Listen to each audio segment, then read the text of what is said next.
सर्वप्रथम आई जिजाऊ तसेच माझे आदर्श स्वामी विवेकानंद यांच्या प्रतिमेस अभिवादन करून आजच्या ह्या विशेष आयोजित केलेल्या व्याख्यानाला मी सुरुवात करतो। महाविद्यालयाचे प्राचार्य माननीय गुरुडे सर, कार्यक्रमाचे संयोजक अखिल भारतीय विद्यार्थी परिषद शाखा उदगीरचे शहराध्यक्ष माननीय जेवळीकर सर, मंचावर उपस्थित कुलकर्णी सर, तसेच माझे मित्र आणि उपाध्यक्ष अखिल भारतीय विद्यार्थी परिषद उदगीर शाखा डॉक्टर मनोहर भंडारे सर, मंचावर उपस्थित अखिल भारतीय विद्यार्थी परिषदेचे अन्य पदाधिकारी आणि माझ्या सर्व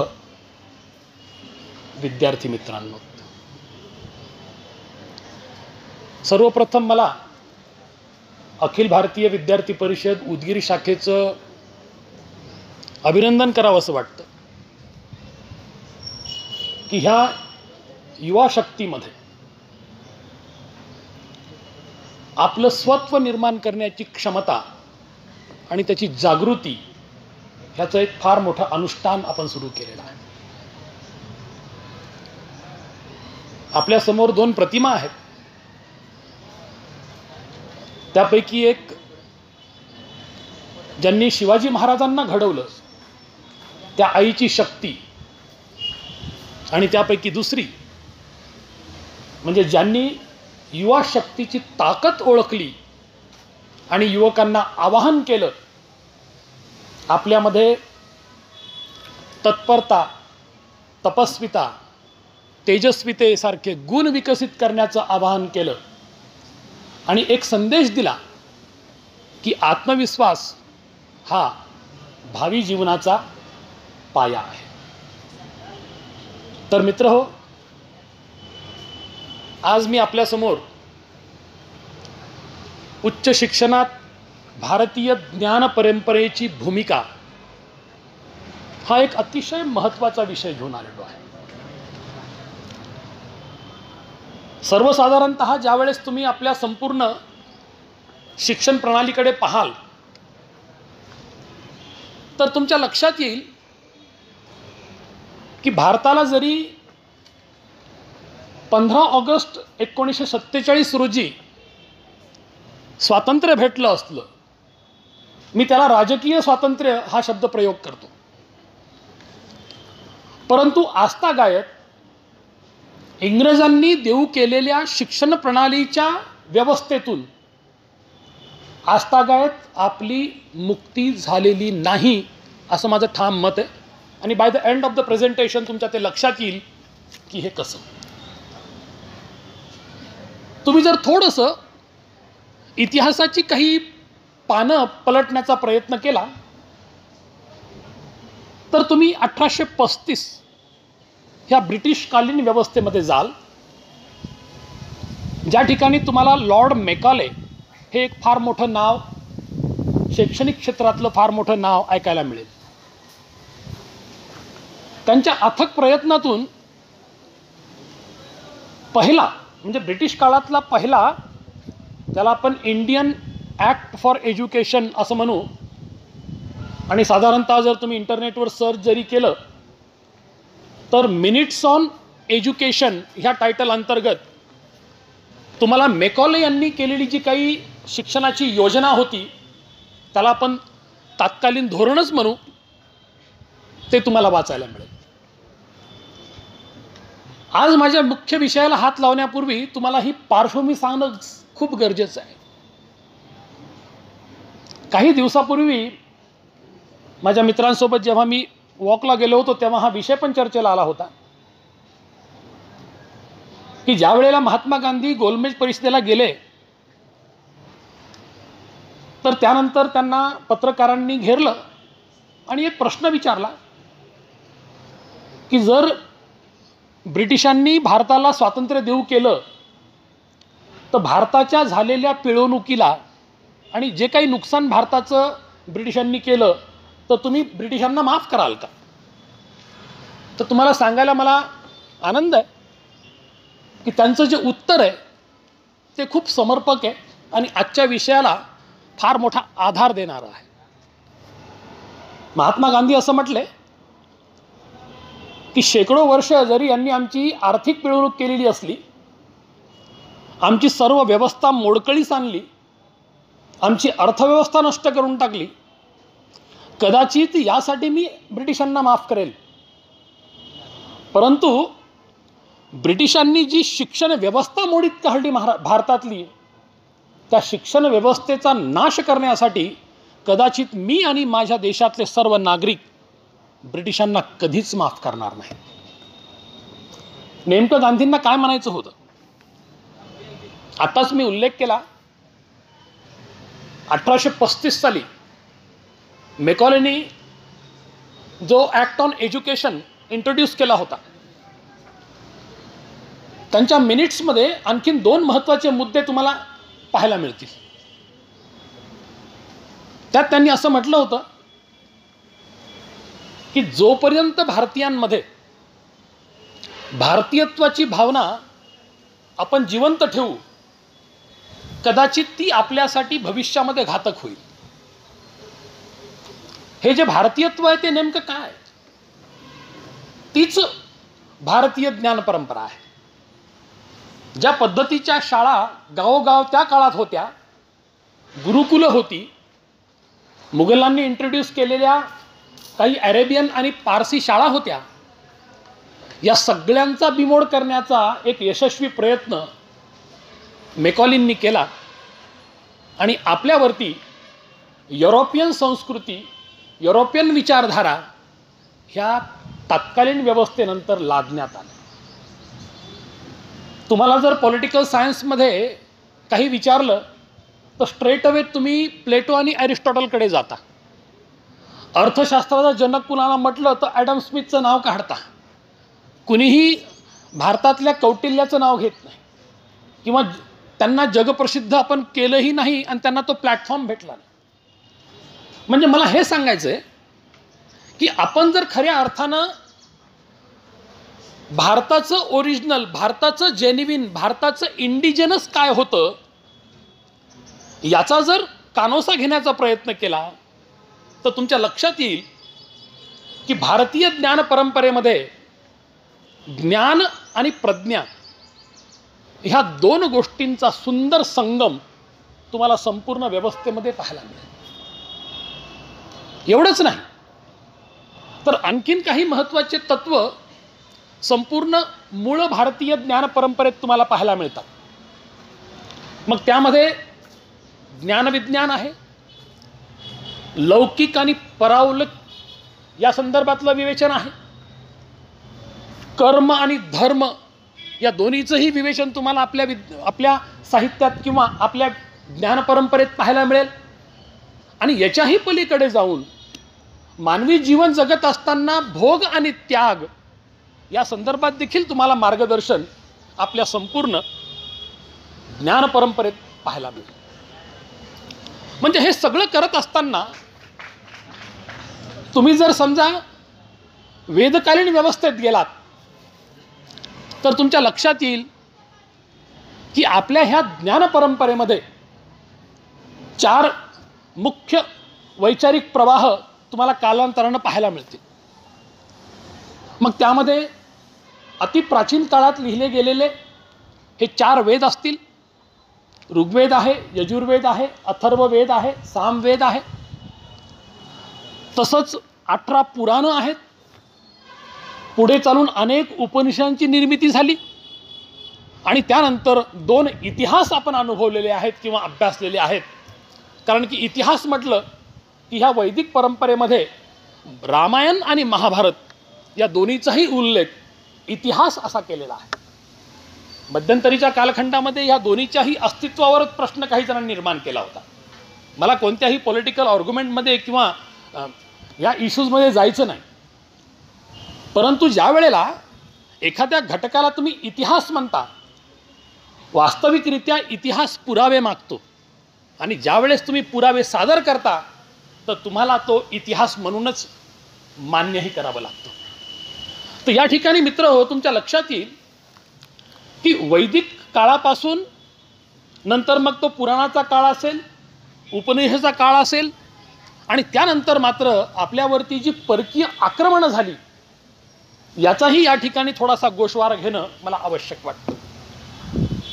कारण की तुम्ही जर सर्वकष अभ्यास केला संपूर्ण भारतीय संस्कृतीचा, मग ते इंडस व्हॅली सिव्हिलायझेशन असो ज्याला तुम्ही सिंधू संस्कृती म्हणता, त्यानंतर आपल्याकडे विकसित झालेली हडप्पा संस्कृती असेल, मोहनजोदारो संस्कृती असेल, आहे की नाही, आपल्याकडं विस्तीर्ण प्रमाणात संपूर्ण ह्या भारतवर्षामध्ये, जेव्हा मी भारतवर्ष म्हणतो याचा अर्थ काय नेमका?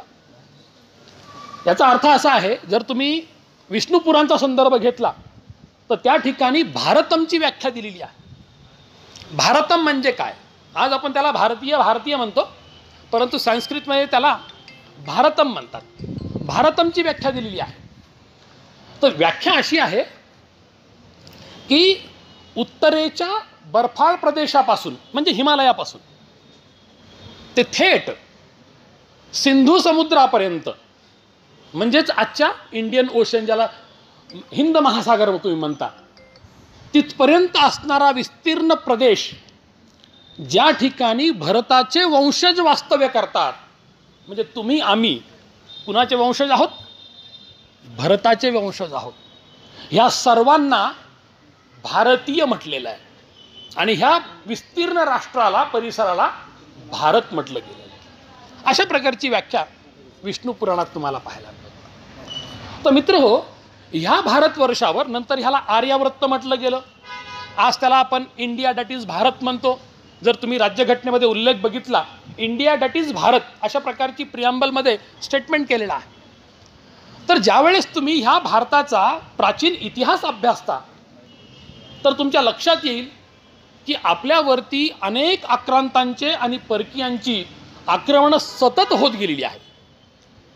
मग हून असतील, कुशाण असतील, मंगोलियन असतील, तुर्की असतील, अरेबियन असतील, आहे की नाही, इवन ग्रीक्स असतील. सिकंदरने देखील आपल्यावरती हल्ला चढवला होता, आपला भूभाग हबळासण्याचा प्रयत्न केला होता. आणि थेट मी नंतर येतो, हे फ्रेंच असतील, पोर्तुगीज असतील आणि विशेष म्हणजे आपण ज्यांच्याशी फार काळ लढलो आपले पूर्वज, ते म्हणजे ब्रिटिश असतील. सातत्यानं ह्या भारतावरती, ह्या आर्यावर्तावरती, ह्या भारतमवरती शेकडो परकीयांचे हल्ले होत गेले.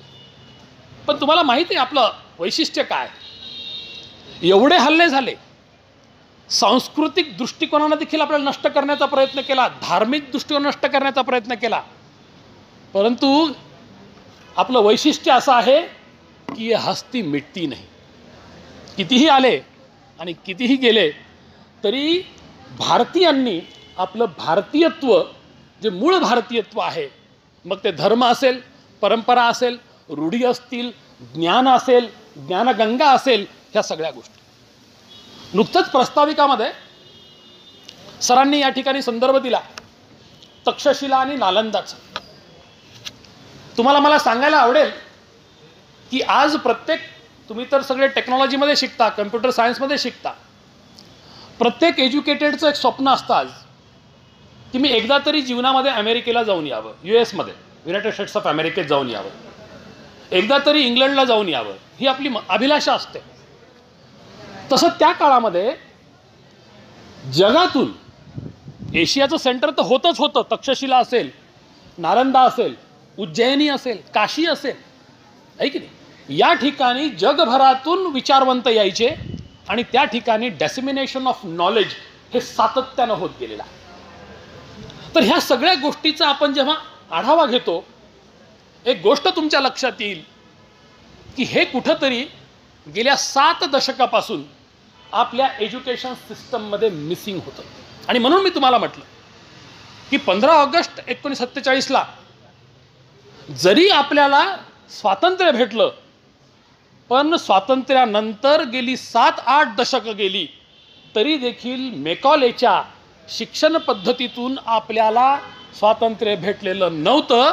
तर ते तुम्हाला या दिवशी म्हणजे 29 जुलै 2020 रोजी भारत सरकारनं जी शिक्षण धोरण मान्य केलं, ज्याला आपण नॅशनल एज्युकेशन पॉलिसी NEP 2020 असं म्हणतो, ती ज्या दिवशी पारित झाली त्या दिवशी मला असं वाटतं खरं तर हा फार मोठा संक्रमणाचा काळ आहे आपल्यासाठी.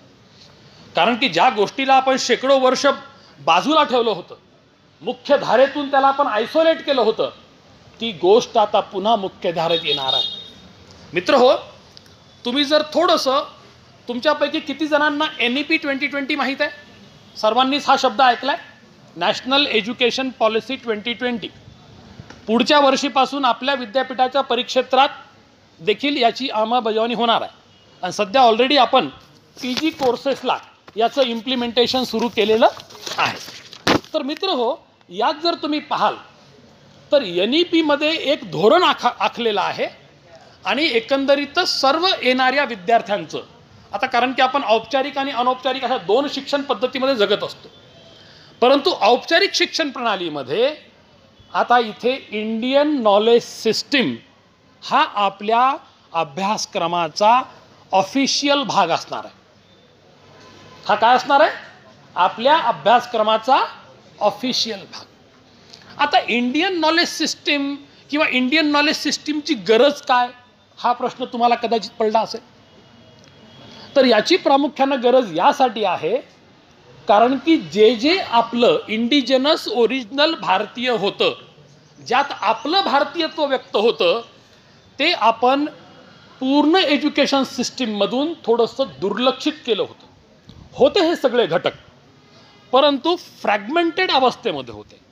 त्याला आपण कधी स्ट्रीमलाईन केलेलं नव्हतं. आणि ह्या एज्युकेशन सिस्टीमचा भाग जे आहे ते इंडियन नॉलेज सिस्टीमच्या माध्यमातून आपल्यासमोर आता येणार आहे. आता ज्या वेळेला आपण ही भारतीय शिक्षण परंपरा असं म्हणतो, नेमकं काय बरं? काही मुलांना या ठिकाणी मला सांगता येईल का की भारतीय शिक्षण प्रणाली म्हणजे काय किंवा परंपरा म्हणजे काय? एखादी परंपरा आपल्याला आठवते का? कोणत्या परंपरेचा भाग होत आपण? दुर्दैवानं आपल्याला आपल्या परंपराच माहीत नाही. खरं तर परंपरेचं विश्लेषण करण्यासाठी वेगळे थिओरॉटिकल इम्प्लिकेशन्स आपण देऊ शकतो, परंतु जर समजा भारतीय विजडम आणि नॉलेजचा विचार जर तुम्ही केला तर पूर्वी देखील मी उल्लेख केलेला आहे, तुम्हाला भारतीय वेद, पुराण आणि शास्त्र याकडे जावं लागेल. तसंच वैज्ञानिक योगदानाचा जर विचार केला तर लक्षात घ्या, आपण संपूर्ण भारतीय परंपरेमध्ये आर्यभट्टसारखे, विष्णुगुप्तसारखे असे अनेक आपल्याकडे तत्कालीन व्यवस्थेमध्ये वैज्ञानिक होते. मला तुम्हाला सांगायला आवडेल, कारण की तुम्ही सगळे सायन्सचे विद्यार्थी आहात. तुमच्यापैकी प्रत्येकाला आईन्स्टाईनचं नाव माहीत आहे. आणि आईन्स्टाईननं जे जगाला तत्त्व दिलेलं आहे E=mc², आणि सापेक्षता सिद्धांतात त्यांनी सांगितलं की संपूर्ण विश्वाची निर्मिती ही एका ऊर्जेतून झालेली आहे. E stands for energy. आणि तुम्ही हेही शिकलात की ऊर्जा कधी निर्माणही करता येत नाही आणि ऊर्जा कधी नष्टही होत नाही. ऊर्जा ही फक्त आपलं रूप बदलत जाते. It transmits into one form to the another.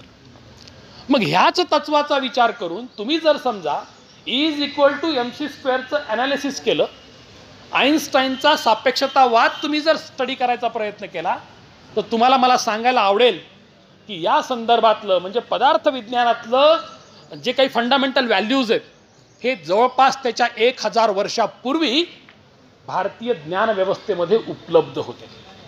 परंतु आज ऑन रेकॉर्ड क्रेडिट कोणाला जातं? पदार्थ विज्ञानाचं किंवा एनर्जीबद्दलचे जे काही तत्व किंवा सापेक्षता सिद्धांत सांगितलेले आहेत त्याचं क्रेडिट एका फॉरेनरला जातं. याचं कारण आहे आपल्याकडच्या ज्ञानसंपदा नष्ट करण्यात आल्या.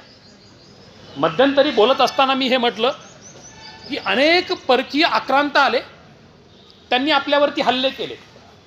हल्ले करत असताना आपली आर्थिक लूट तर केलीच केली, परंतु आपली जी श्रद्धास्थानं होती, मग ती मंदिरं असो, मग ती विद्यापीठं असो, किंवा तुमचे इतर काही स्थळं जिथं तुमची श्रद्धा जडलेली आहे, त्याला नष्ट करण्याचा प्रयत्न केला गेला. आणि तक्षशिला आणि नालंदा हे दोन त्याचे ज्वलंत उदाहरणं आहेत. मला वाटतं ते नष्ट करण्यामध्ये मोहम्मद खिलजीचा फार मोठा रोल आहे. कसं की त्या ठिकाणी भारतात जेवढी समजा मुख्य स्क्रिप्चर्स होते, स्क्रिप्चर्स म्हणजे मूळ ज्या प्रती होत्या संस्कृतमध्ये, पालीमध्ये, आहे की नाही, किंवा ज्या ज्या भाषा आपल्याकडं त्या काळात होत्या, त्या काळातलं सगळं जे ज्ञान होतं ते ज्ञान मूळ रूपात ह्या विद्यापीठांमध्ये उपलब्ध होतं. असं म्हटलं जातं की ज्या वेळेला त्या ठिकाणी आग लावण्यात आली तर ती कित्येक दिवस ती आग अशीच राहिली, कारण की ती ग्रंथसंपदा जळायला तेवढे दिवस लागले. आता नेमका उल्लेख मी तुम्हाला सांगू शकणार नाही, कारण की त्यावरती एक वेगळं डिबेट होईल. तर मुद्दा असा आहे की ही जी ज्ञान परंपरा आहे आपल्याकडं, त्यामध्ये फार मोठ्या प्रमाणात वैज्ञानिक योगदान देखील आहे. आज तुम्ही जे विज्ञान शिकता, आधुनिक विज्ञान शिकता, मला सांगा विज्ञानाची व्याख्या काय आहे? What is science? Science is nothing but the study of natural phenomenons. नैसर्गिक घटकांचा अभ्यास म्हणजे विज्ञान, हे तुम्ही लक्षात ठेवा. मग ज्या वेळेला तुम्ही भारतीय ज्ञान परंपरेत जाता, हे की त्या ठिकाणी तुम्ही बघा आयुर्वेदामधलं सगळ्यात मोठं काम पतंजलींनी आपल्याकडे केलेलं आहे की नाही. जर आता तुम्हाला असं वाटेल की हे आयुर्वेद कुठं आला आता मध्ये, मी कोणत्या ब्रँडचं नाव घेत नाहीये, ऋषी पतंजलीचं नाव घेतोय.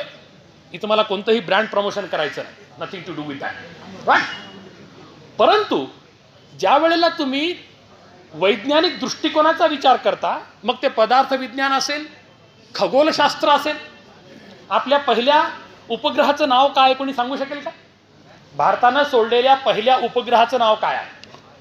आर्यभट्ट आहे. ते आर्यभट्ट नाव देण्यामागचं कारण काय? कारण की तात्कालिक व्यवस्थेमध्ये आजपासून शेकडो वर्षापूर्वी आर्यभट्टांनी फक्त पदार्थ विज्ञानावरच अभ्यास केला नाही, तर त्यांनी खगोलशास्त्रावरती देखील अभ्यास केलेला. ते एक चांगले गणितज्ञ होते, ते एक चांगले उत्कृष्ट वैज्ञानिक होते, पदार्थ विज्ञानचे, भौतिकशास्त्राचे. त्याच्याही पलीकडे त्यांचा दांडगा अनुभव हा कशाचा होता? खगोलशास्त्रासारख्या विषयाचा होता. तुम्हाला माहित आहे, तुम्ही एक नाव ऐकलं असेल फार मोठ्या प्रमाणात मध्ययुगीन कालखंडातलं.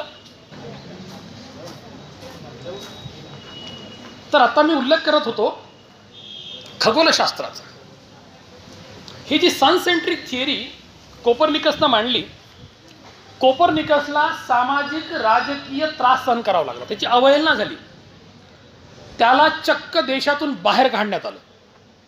कारण की धर्माच्या संकल्पनांच्या विरुद्ध जाऊन त्यानं सनसेंट्रिक सांगितली, सनसेंट्रिक थिअरी सांगितली. सनसेंट्रिक म्हणजे सूर्य केंद्रक आहे आणि आपण त्याच्या अवतीभोवती आहोत, ही संकल्पना म्हणजे सनसेंट्रिक थिअरी. कारण की तत्कालीन मध्ययुगीन व्यवस्थेमध्ये धर्माच्या प्रभावामुळं अर्थ सेंट्रिक थिअरी इस्टॅब्लिश होती. सर्वांचं असं मत होतं, अनेक धर्मियांचं, की काय सेंटरमध्ये आहे? अर्थ सेंटरमध्ये आहे, आणि सूर्यासहित बाकी सगळे ग्रह, गोल तारे आपल्या भोवती फिरतात, अशा प्रकारची ही धारणा होती. खरं तर ही अवैज्ञानिक होती. आता सगळं क्रेडिट जे आहे आपण कोपर्निकसला देतो. त्याच्या काही वर्षानंतर गॅलिलिओनं दुर्बीनचा शोध लागला आणि कोपर्निकसचं जे तत्व होतं ते जगाला मान्यच करावं लागलं, इररिस्पेक्टिव्ह ऑफ युअर रिलिजियस बिलीफ. तुमचे जे काही धार्मिक धारणा होत्या त्याच्या व्यतिरिक्त तुम्हाला हे स्वीकारावं लागलं, कारण की दुर्बिणीने हे सिद्ध केलं की सनसेंट्रिकच खऱ्या अर्थानं थिअरी ॲक्सेप्टेबल आहे, earth centric theory he ruled out आहे. आता मला सांगा, 1000 वर्षापूर्वी आर्यभट्टानं सांगितलेलं आहे की सनसेंट्रिकच थिअरी आहे. त्याच्या संपूर्ण विवेचनामध्ये तुम्हाला सापडेल की आपण सूर्यापासून ऊर्जा मिळवतो, पृथ्वी तलावरती जे जे काही घडतं आहे की नाही, हे सगळं कुणामुळं घडतं? सूर्यामुळं घडतं, आणि आपण त्याच्या अवतीभोवती फिरतोय आणि स्वतः भोवती फिरतोय. हे तत्व त्यानं जवळपास तुमच्या कोपर्निकसच्या 1000 वर्षापूर्वी सांगितलेलं आहे. परंतु ऑन रेकॉर्ड सगळं क्रेडिट कोपर्निकसला, सनसेंट्रिक थिअरीचं जातं सगळ्या विज्ञानामध्ये, आणि त्यानंतर गॅलिलिओला, कारण की दुर्बीण शोधली. तर ह्या सगळ्या गोष्टी कशा कनेक्टेड आहेत तुम्ही समजून घ्या. आणि त्यासाठी आपल्याला आपल्या ज्ञानसंपदेचा अभ्यास करण्याची गरज भासली आहे. कदाचित हाच दृष्टिकोन समोर ठेवून सध्याच्या भारत सरकारनं जी योजना मंजूर केली किंवा जे धोरण मंजूर केलं, त्यामध्ये Indian knowledge system with certain credits तुमच्या अभ्यासक्रमाचा भाग बनवलं. मग तुम्ही arts, commerce, science, engineering, medicine कोणत्याही कार्यक्षेत्रात तुम्ही अभ्यास करा, तुम्हाला इंडियन नॉलेज सिस्टीम शिकावी लागेल. तसंच तुम्ही थोडंसं आणखीन वेगळ्या दृष्टिकोनानं बघा. आणखीन एक तुम्हाला काही संदर्भ मी देतो, तुम्हाला ते आवडतील. आपण साहित्य कलेबद्दल बोलतो. लक्षात घ्या, आजपासून शेकडो वर्षापासून आपल्याकडे 64 कला इस्टॅब्लिश्ड आहेत, एक नाही, दोन नाही. पण तुम्हाला माहीत आहे, ज्या वेळेला आता आम्ही भाषेचे प्राध्यापक आहोत, ज्या वेळेला आम्ही नाट्यशास्त्र शिकवतो, तर नाट्यशास्त्र शिकवत असताना व्हॉट इज अ ड्रामा म्हणताना किंवा नाटक म्हणजे काय सांगताना अरिस्टॉटलची डेफिनेशन सांगतो. त्याचे जे काही इलेमेंट्स त्यानं डिसाईड केलेले 6 एलिमेंट्स, त्याचं आम्ही विद्यार्थ्यांना ज्ञान प्रोव्हाइड करतो.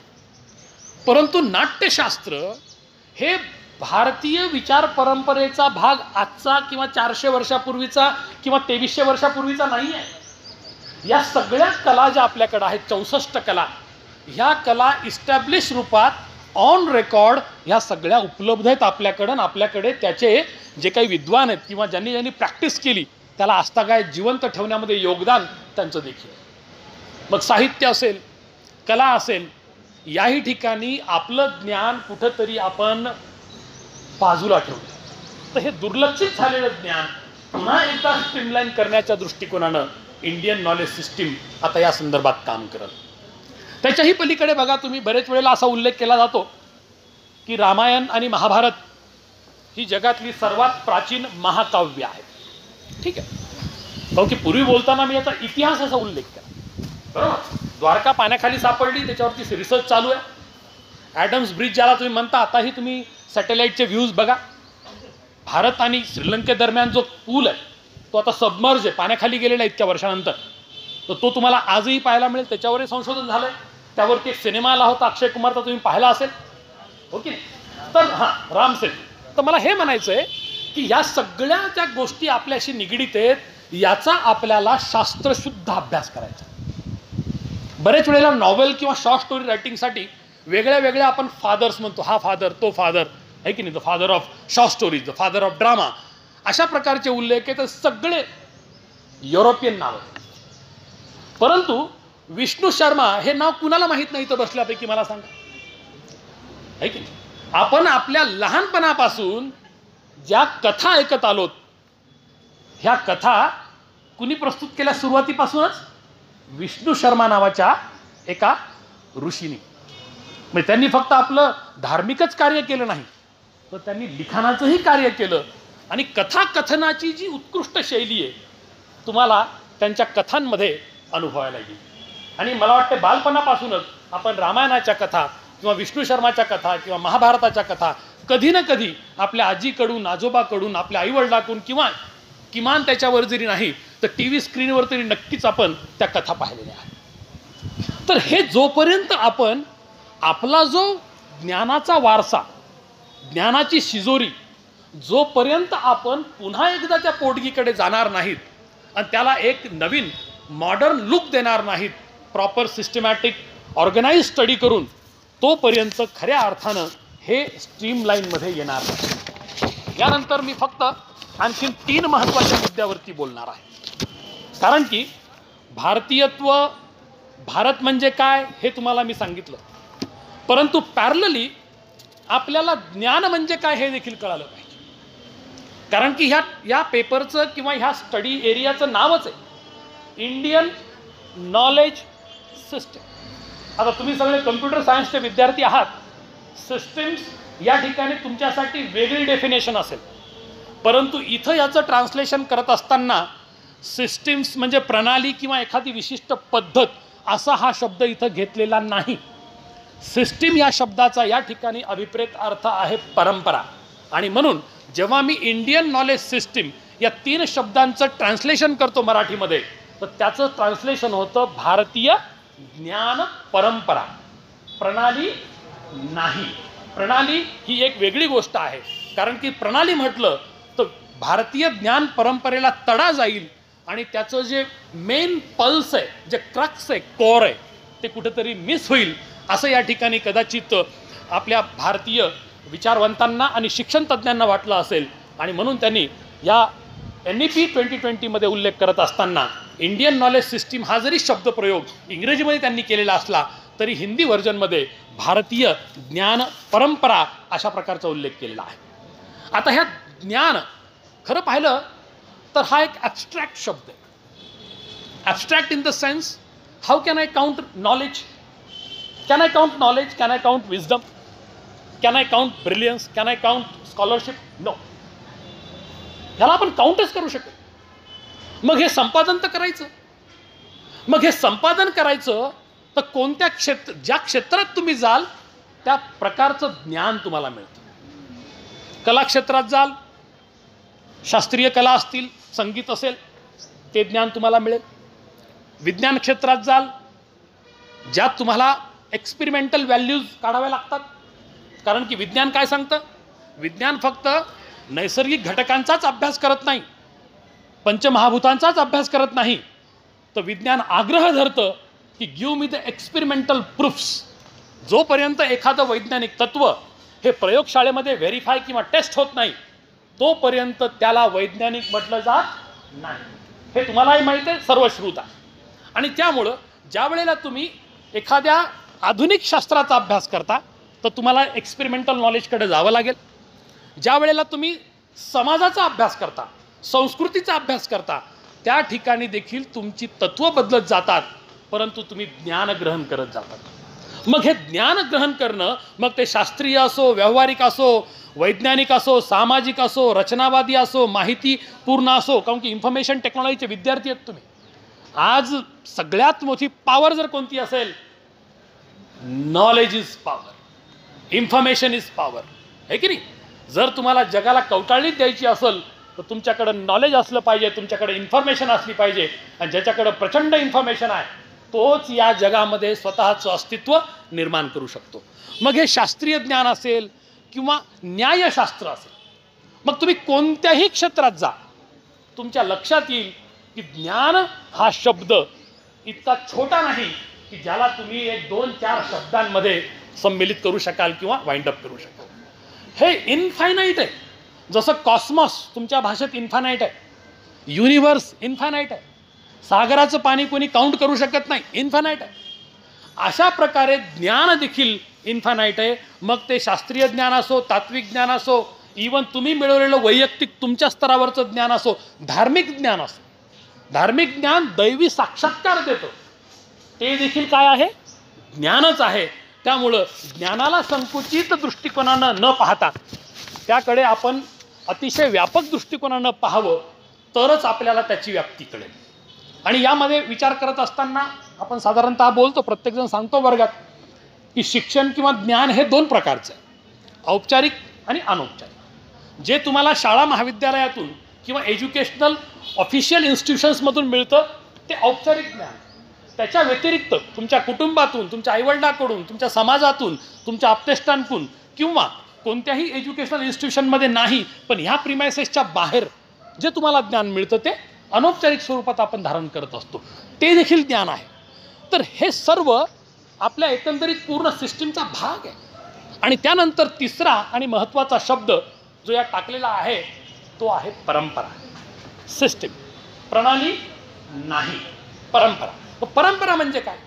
आता खरं पाहिलं तर परंपरेची व्याख्या एखाद्या डिक्शनरी जर तुम्ही पाहिली तर ती देखील खूप व्यापक आहे.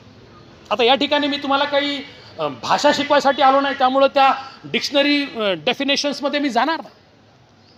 परंतु वास्तविक पाहता ज्या वेळेला मला थोडं बॅटरी प्रॉब्लेम व्हायला, ज्या वेळेला आपण प्रथांकडे पाहतो, परंपरांकडे पाहतो, रूढींकडे पाहतो, ह्या सगळ्या गोष्टी जेव्हा एकीकृत तुम्ही करता त्यातूनच मानवी जीवन सहजीवन जगत असताना, मानवी जीवन सहजीवन म्हणजे ज्या वेळेला आपण सामाजिक जीवन जगतो, कौटुंबिक जीवन वेगळं, सामाजिक जीवन वेगळं, तुम्ही ह्या संपूर्ण संस्कृतीचा भाग आहात, आहे की नाही?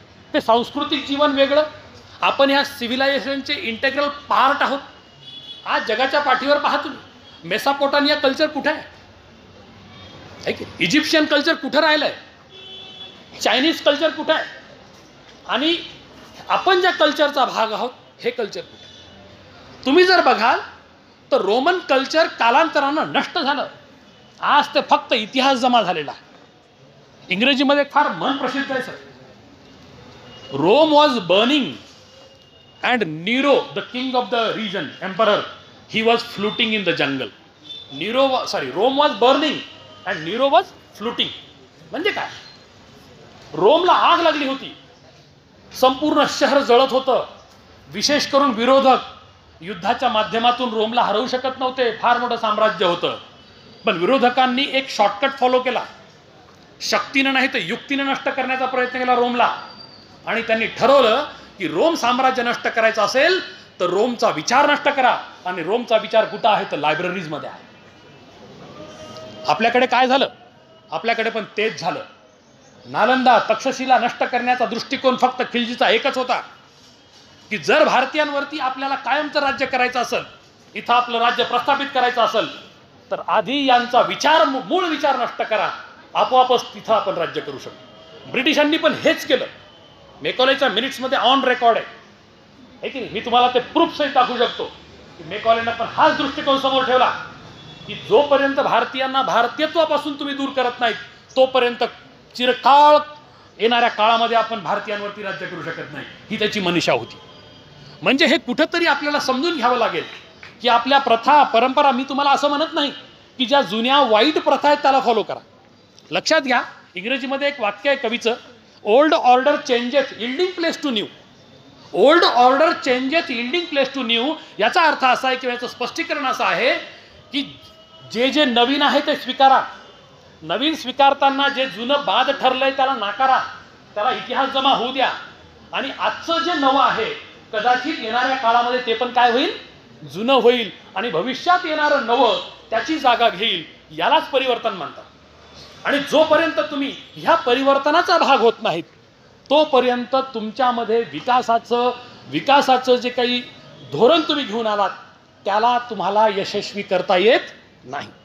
तर भारतीय शिक्षण परंपरेमध्ये आपल्याला ज्या ज्या एकंदरीत मी स्टेजेस सांगितल्या, वैदिक काळापासून ते चक्क म्हणजे ब्रिटिशांनी आपल्या सिस्टीमला नष्ट करेपर्यंत जे जे काही आपण मध्यंतरी उल्लेख केले आहे की नाही, ह्या सगळ्या गोष्टी आपण जर विचारात घेतल्या तर तुमच्या लक्षात येईल की भारतीय शिक्षण प्रणाली किती महत्त्वाची होती. मेकॉलेने ही नष्ट केली. आता ही स्वातंत्र्याच्या 7 दशकानंतर आपल्याला संधी भेटलेली आहे की ह्या सगळ्या भारतीय ज्ञान परंपरेला आणखीन एक मॉडर्न टच द्यायचा, आधुनिक शास्त्रीय पद्धतीने त्याचा अभ्यास करायचा, आणि त्याला तुमच्या माझ्या शिक्षण प्रणालीमध्ये, तुमच्या माझ्या जीवनातल्या आचरणामध्ये आणायचं, आणि त्यानंतरच कदाचित या ठिकाणी खऱ्या अर्थानं ओरिजिनल इंडियन आयडेंटिटी आपली क्रिएट होईल. तर मला वाटतं मी थोडासा वेळ खूप घेतला. खरं तर हा विषय 50 मिनिटामध्ये, अर्ध्या घंट्यामध्ये, 1.5 घंट्यामध्ये संपणारा नाही, पण किमान तुम्हाला पुसटशी याची कल्पना आली असेल की येणाऱ्या काळामध्ये म्हणजे NEP 2020च्या माध्यमातून एकंदरीत एक्झॅक्टली आपल्याकडे कोणते बदल होणार आहेत, कशा पद्धतीनं आपल्याकडे आता जी आपली ज्ञानसंपदा आहे प्राचीन काळापासून चालत आलेली ती सिस्टमॅटिक पद्धतीनं, मग ते गौतम बुद्धाचं न्यायशास्त्र असो किंवा जैन धर्मातली काही तत्त्व असो किंवा हिंदुइझमशी रिलेटेड जे काही वेद, उपनिषद आणि पुराण मी सांगितले त्याच्याही पलीकडे कौटिल्य असेल, आर्यभट्ट असेल, विष्णुगुप्त असेल, या सर्वांचा उल्लेख आणि त्या संदर्भातलं ज्ञान हे तुमच्या एकंदरीतच सिलेबसचा पार्ट आणि पार्सल बनणार आहे. तर संयोजकांनी मला या ठिकाणी बोलण्याची संधी दिली. माझे जे काही या संदर्भातलं चिंतन आहे ते तुमच्यासमोर मी मांडू शकलो, त्याबद्दल मी संयोजकांचे आभार मानतो आणि आपल्या परवानगीनं आपली जागा घेतो. धन्यवाद. तर मित्र हो, now I will just take